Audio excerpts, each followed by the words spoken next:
जय हिंद साथियों। आज की क्लास हमारी नैतिक आदर्श पर और नैतिक आदर्श सैनिक जीवन में क्यों जरूरी है ये हम लोगों को समझना है और ये हमारे जीवन को कैसे बेहतर बनाते हैं, हमारे जीवन के जो विकास का रास्ता है कैसे प्रशस्त करते हैं। तो मोरल आइडियल को पहले हम लोग समझेंगे, लेकिन एक बात और मैं आप लोगों से बोल देना चाह रहा हूं।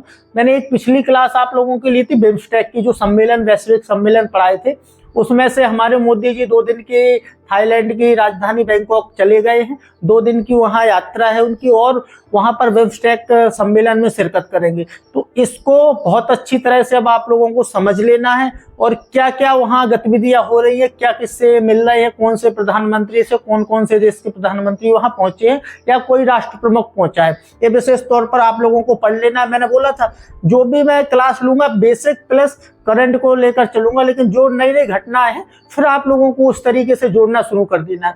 तो मोरल आइडियल में हम लोगों को समझना है पहली बात तो एक, और जो हमारे नए साथी आरटीजीएसयू में फॉर्म डाले हैं और तैयारी कर रहे हैं, तो एक मैं थोड़ा आप लोगों को एक बात क्लियर कर दूं। देखो, आप यदि सेना में धर्मगुरु बनना चाहते हैं तो आप पहले तो ये बात समझ लेना कि आप वहां धर्म की रक्षा करने नहीं जा रहे हैं, ठीक है, और ना ही आपको वहां धार्मिक किसी को पाठ पढ़ाना है। आपको केवल वहां अपने धर्म के अनुसार किसी सैनिक को कर्तव्यनिष्ठ बनाना है। ये सेना में धर्मगुरु का मूल उद्देश्य है। तो आप यदि सोच रहे हो कि हम लोग वहां सेना में जाकर अपने धर्म का प्रचार करना है और धर्म की रक्षा करना है, तो ऐसा कोई मतलब नहीं होता है सेना में धर्मगुरुओं का। धर्मगुरु का मतलब सिर्फ एक होता है कि जो भी सेना में सैनिक हैं, जो भी अधिकारी हैं, उनको कर्तव्यनिष्ठ बनाना आपका उत्तरदायित्व है। मोरल आइडियल में हम लोगों को समझेंगे आखिर मोरल आइडियल होते क्या है, ये समझना है हमको। देखो, पहली बात तो मोरल आइडियल आपको कोई भी गतिविधि या कोई भी प्रवृत्ति या कोई भी विचार या भावनाओं को सही गलत पहचान करने की क्षमता विकसित करते हैं। यदि आप नैतिक आदर्श आपके अंदर कुछ है, आप कुछ जानते हैं, तो आप सही गलत की पहचान कर लेंगे। यदि आप सही गलत की पहचान कर लेते हैं तो फिर आपके अंदर एक बेहतर निर्णय लेने की क्षमता विकसित हो जाएगी। यदि आप बेहतर निर्णय लेने लगेंगे तो आप फिर बेहतर एक ग्रुप में एक लीडर बन जाएंगे, आपके अंदर नेतृत्व क्षमता का विकास हो जाएगा। ये सारे हमारे विकास कहाँ से होते हैं, जब हम लोग बिल्कुल बेसिक से समझते हुए चलेंगे कि नैतिक आदर्श होते क्या हैं। अब दूसरी बात हम लोगों को ये समझ, यदि हम लोग नैतिक आदर्श अपने आप में समाहित कर लेते हैं तो हमारे यहाँ फिर बेहतर समाज का निर्माण कर पाएंगे हम। बेहतर समाज के निर्माण के लिए नैतिक आदर्श एक मूल कुंजी है, तो ये आप लोगों को बिल्कुल याद रखनी है।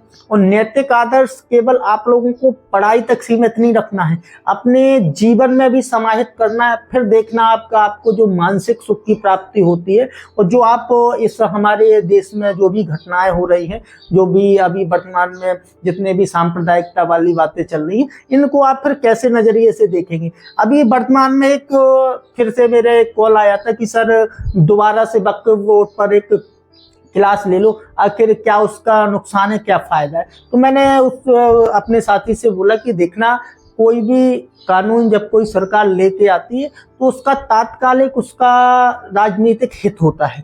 तात्कालिक प्रभाव किसी बिल का, किसी कानून का कुछ होता ही नहीं है। उसका प्रभाव जब कुछ दिन निकल जाते हैं, 1-2 वर्ष निकलेंगे, फिर जो भी उस समाज पर क्या प्रभाव हमारे देश के नागरिकों पर पड़े हैं, फिर उसका मूल्यांकन करके हम लोग किसी स्थिति पर पहुंचते हैं कि सही है या गलत है। हम लोगों को केवल फैक्टों के आधार पर बात करना है कि जो भी वर्तमान की जो आधुनिक हमारा समय चल रहा है, आधुनिक समय के अनुसार क्या वहाँ उसमें संकीर्णता है उस बिल में, या क्या कुछ बिल पहले के बिल में संकीर्णता थी जिनको हटाया जाना चाहिए और वर्तमान में उसका खुलापन लाना चाहिए या ट्रांसपेरेंसी, पारदर्शिता लानी चाहिए। उसके आधार पर और इसी नैतिक आधार पर आप उस पर निर्णय लेंगे। देखो, आप तुरंत तो उसका कोई प्रभाव अभी आ नहीं जाना है। जैसे अभी दोनों लोकसभा राज्यसभा में पास हो गया है, अब वो राष्ट्रपति के यहाँ जाएगा, वो परमिशन देंगे उस बिल में, कब तक दे रहे हैं, फिर वो लागू होगा, फिर एक प्रक्रिया होती है, कब तक लागू हो पाएगा जमीन स्तर पर, वो आप भारत में समझते हैं कि कैसा हमारा ढीला ढाला रवैया रहता है सरकारों का। और आज पास हो गया, पता चला वो इम्प्लीमेंट जो लागू हो पाया वो 5 सालों बाद हो रहा है। तो इस पर आप लोगों को इतना हाइपर नहीं होना है, बिल्कुल साधारण तरीके से आज आप नैतिक आदर्श समझ लेंगे तो फिर जो भी सैनिक जीवन में है और एक सामान्य जीवन में कैसे नैतिक आदर्शों का महत्व होता है वो आप लोगों को पहचान लेना है, ठीक है। अब हम लोग आ जाएंगे, हम लोगों को अपने देश में, अपने राष्ट्र में एक बेहतर समाज का निर्माण करना है, और यही हम लोगों को यूनिटी एंड डाइवर्सिटी दिखाएगी, बेहतर समाज। पहला हमारा जो नैतिक या मोरल आइडियल आएगा वो आएगा आप लोगों का सत्यनिष्ठा। देखो, सत्यनिष्ठा मतलब होता है इंटीग्रिटी।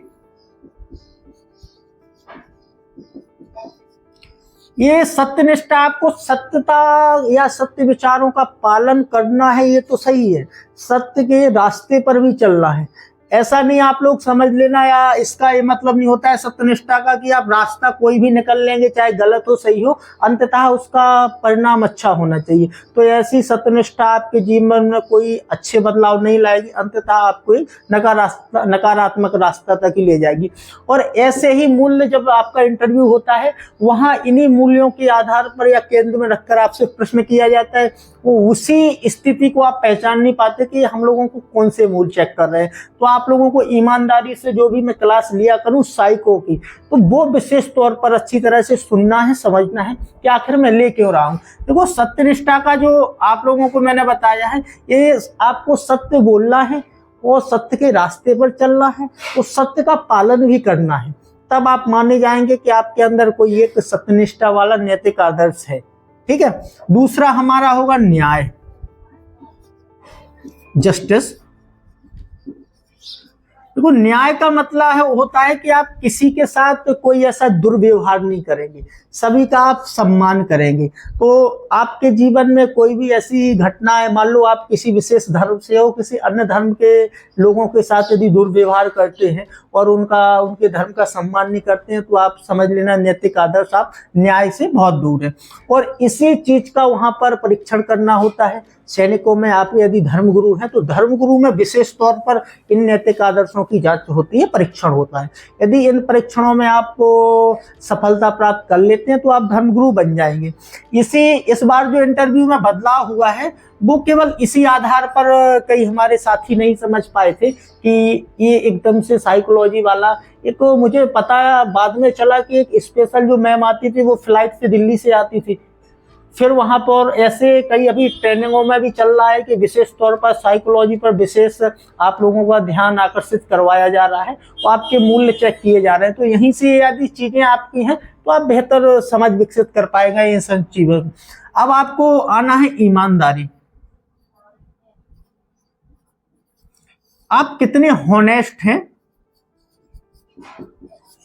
देखो, ईमानदारी की आप जब आपका परीक्षण कैसे होगा, आपकी ईमानदारी आपके कार्यों में भी दिखना चाहिए। कोई भी यदि आप कार्य कर रहे हैं तो उसके परिणामों का सामना करेंगे ईमानदारी से और उससे प्रेरणा लेंगे, ये आपकी ईमानदारी है। आपके विचारों में आप जो बोलते हैं उसमें ईमानदारी दिखना चाहिए। आप कोई कायरता या छुपाने वाली ऐसी कोई बात नहीं बोलेंगे जिसमें आपको लगे कि आपके अंदर ही नैतिक आदर्श, इसकी कमी है ईमानदारी की। अब आ जाएंगे हम लोग चौथे पर, इसमें आएंगे हम लोग दयालुता और समानुभूति।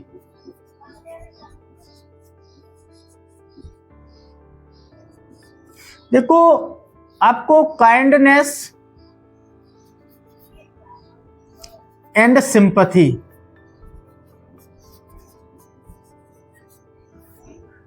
आप यदि किसी आपके जीवन में आपका जितनी भी उम्र हो, यदि वेदना का कोई दुख कष्ट का अनुभव किया हो तो आप उससे ज्यादा आप दयालु बने होंगे। मुझे ये पर्सनली मैं अनुभव एक्सपीरियंस किया है कि दयालु यदि कोई व्यक्ति होगा, संवेदनशील होगा और समानुभूति इसके अंदर नैतिक आदर्श होगा, वो व्यक्ति हमारे समाज के लिए बहुत अच्छा एक रास्ता प्रशस्त कर सकता है।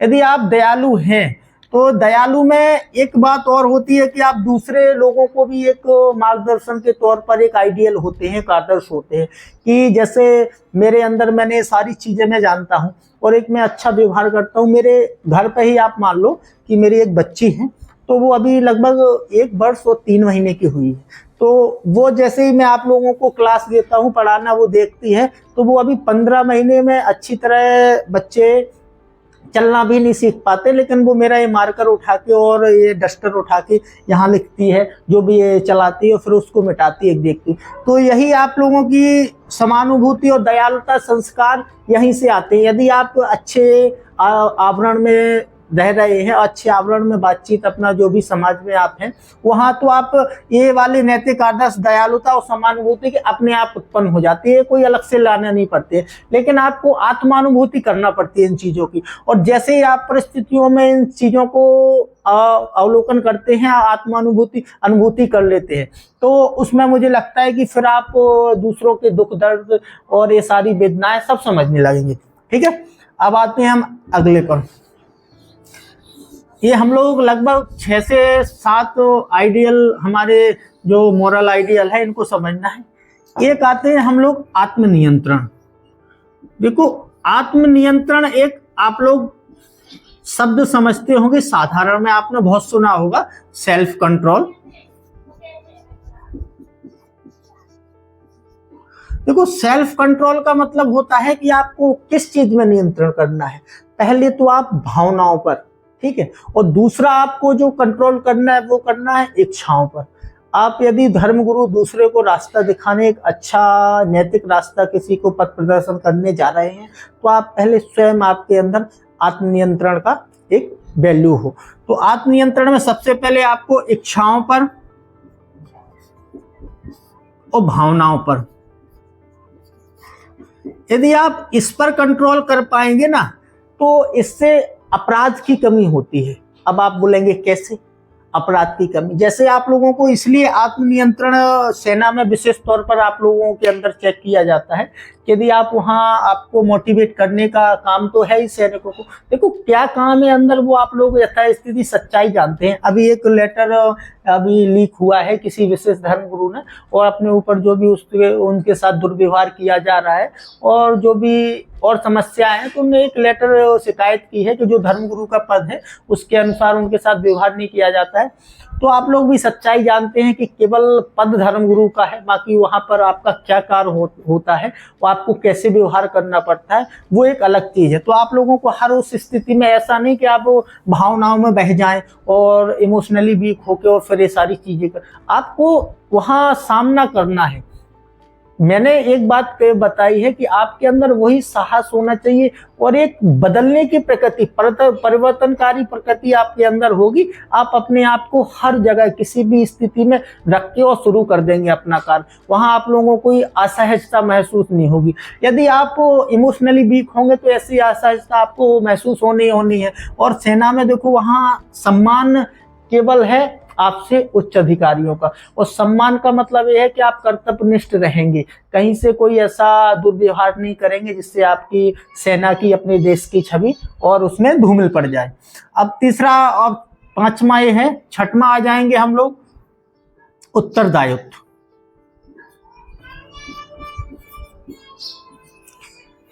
देखो आप लोगों ने ये शब्द तो जरूर कई बार सुने होंगे, लेकिन इन शब्दों का जो रियल मतलब है उसको थोड़ा अनुभूति करना है। यदि आप उसको अनुभूति नहीं करते हैं तो ऐसे बार बार मतलब एक समान शब्द आएंगे और आप बार बार भूलेंगे।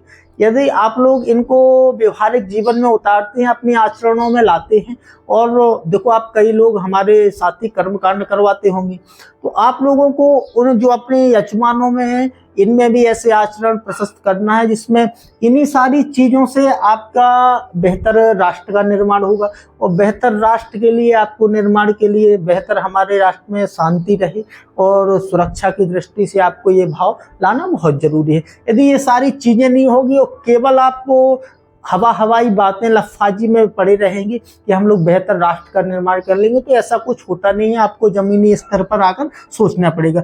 उत्तरदायित्व का आपका मतलब है कि आप जिम्मेवारी से काम करेंगे, आप इसमें केयरलेस नहीं होंगे। यदि आप लापरवाह होते हैं तो सेना में लापरवाह लोगों की कोई जरूरत है ही नहीं, पहली बात। और जिम्मेवारी के साथ आपकी कोई भी परिणाम आता है, यदि किसी भी आपने कार्य संपन्न किया है तो उसका आप सामना करने के लिए बिल्कुल तैयार रहेंगे। आपके अंदर कोई डर, कायरता वाला कोई भाव नहीं होगा। तो आप रिस्पॉन्सिबिलिटी सेना में बहुत जरूरी है। ठीक है, अब आते हैं हमारा जो 7वां है वो हो गया त्याग। त्याग का मतलब होता है सैक्रिफाइस।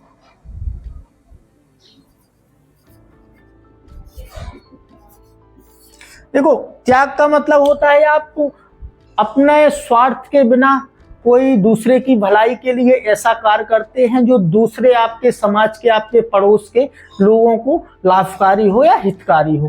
तो त्याग इसी भावना को कहते हैं। जैसे आप मान लो आपके रास्ते में गड्ढा हो गया है, अब वो गड्ढे से आप निकलते, आप बाइक चलाते हैं तो आप तो साइड से निकलते होंगे, लेकिन जो 4 व्हीलर आती है और अन्य ऐसे 4 और 6 पहिए वाहन आते हैं जिनको समस्याएं पैदा होती हैं, आप यदि उस गड्ढे को भरते हैं तो आपका उसमें तो कोई स्वार्थ है नहीं है, लेकिन आप बिना स्वार्थ किसी समाज की, हमारे और नागरिकों की भलाई के लिए जो कार्य करते हैं उसको बोलते हैं त्याग।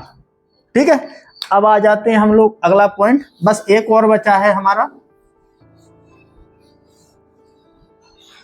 अब आपके अंदर एक भावना और होनी चाहिए, वो होनी चाहिए विनम्रता की।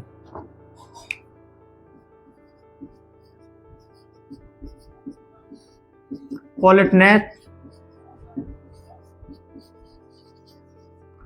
देखो, व्यक्ति के जीवन में विनम्र होना बहुत आवश्यक है।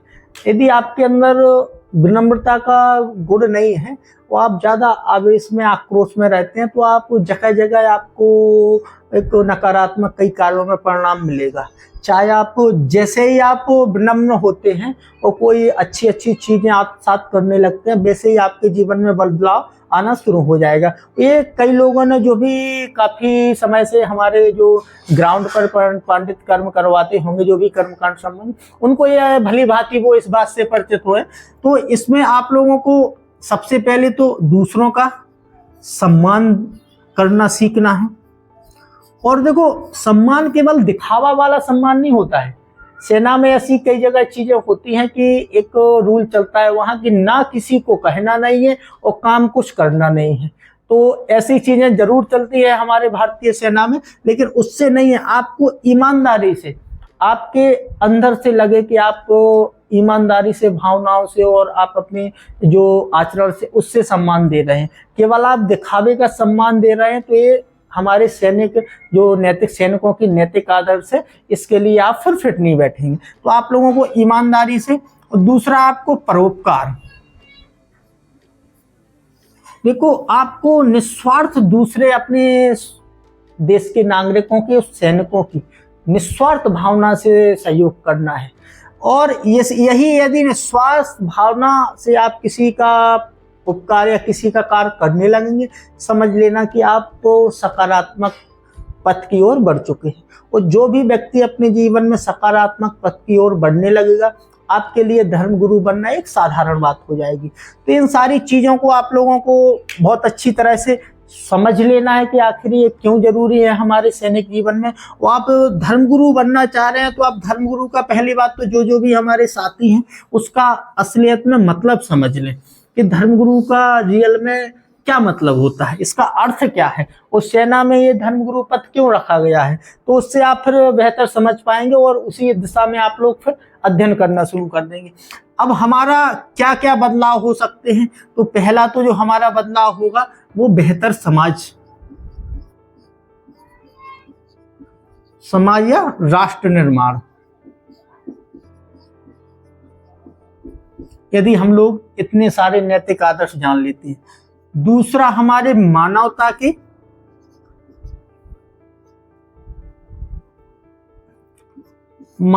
के मूल्यों में वृद्धि होगी।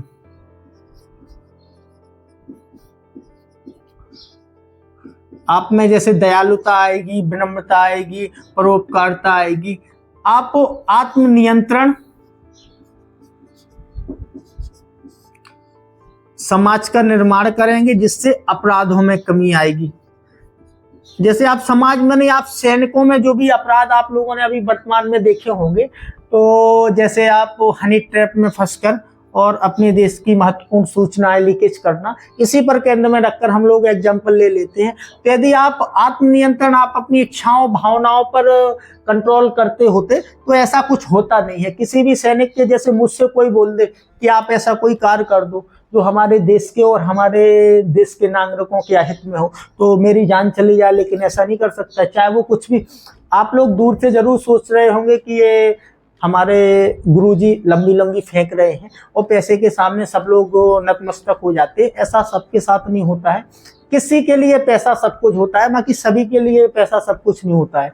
यदि आप लोग ईमानदारी से साइकोलॉजिस्ट या नीति शास्त्र का ईमानदारी से अध्ययन कर लेते हैं, तो आप केवल एक सेना में रूल होता है कि कम से कम सुविधाओं के साथ जीवन यापन करना आपको सीखना पड़ेगा। ऐसे ही कि एक और मैंने कहीं एक लाइन पढ़ी थी कि जरूरतें तो भिखारी की भी पूरी हो जाती हैं और ख्वाहिशें राजा की भी पूरी नहीं होती। यदि आप जरूरतों के आधार पर जीवन यापन कर रहे हैं, तो आप ईमानदारी से आप सच्चे नागरिक और सच्चे सैनिक बन सकते हैं हमारे देश में।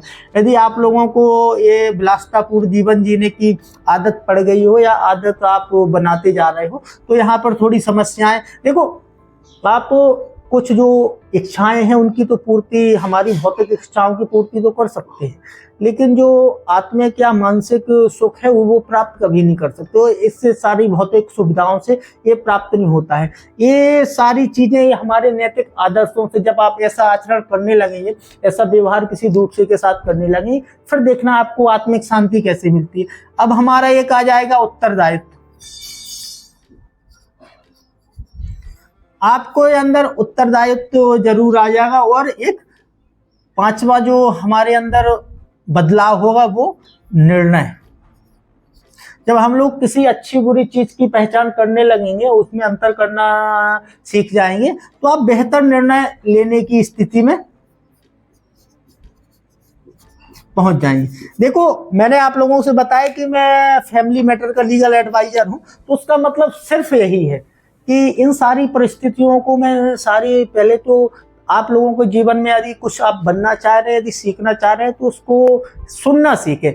आप जब मैं भी जाता हूं किसी केस को सॉल्व करने, तो पहले मैं जिन जिन लोगों के बीच में वो झगड़ा चल रहा है, उनकी पूरी जो भी डिमांड है और किस स्थिति में टकराहट हो रही है उनके मुद्दों पर, या कोई किसी विवाद मतलब मुद्दे पर विवाद हो रहा है, तो उनको मैं अच्छी तरह सुन लेता हूं और फिर मैं उनका निर्णय चाहता हूं कि आप चाहते क्या हैं इस विषय पर, और फिर मैं दूसरी पार्टी से वही बात करता हूं। फिर मैं दोनों को एक दूसरे के सामने, और वो एक आंतरिक मूल होता है जो इमोशनली, उसको मैं बाहर निकाल के सम्मान वाला, और फिर दोनों को एक दूसरे का जिसका